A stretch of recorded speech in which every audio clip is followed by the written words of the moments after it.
This is the Lone Crater YouTube. We hope this video helps. In this video, I will explain how to make pancakes tasty. First, always start with fresh ingredients. They truly make a difference in flavor and texture. Be sure to measure your dry and wet ingredients precisely for consistent results every time.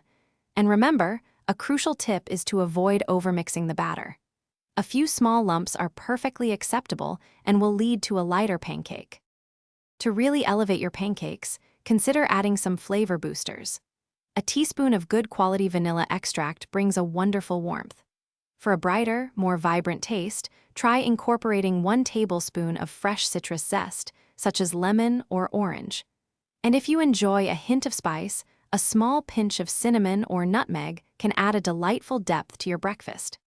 Achieving that perfect fluffy texture is key to tasty pancakes. One excellent trick is to separate your eggs, whipping the whites to soft peaks before gently folding them into the batter. Using buttermilk also helps, or you can create your own by adding 1 tablespoon of vinegar to regular milk. Finally, let your batter rest for 10 to 15 minutes. This allows the gluten to relax. When it's time to cook, aim for a griddle temperature of 350 degrees Fahrenheit for beautiful, even browning. Wait until you see bubbles forming on the surface and the edges look set before flipping. This ensures they cook through perfectly. Serve your delicious pancakes immediately with your favorite toppings, whether it's warm maple syrup, fresh berries, or a dollop of whipped cream. Enjoy! Thanks for watching. Consider subscribing if we helped you.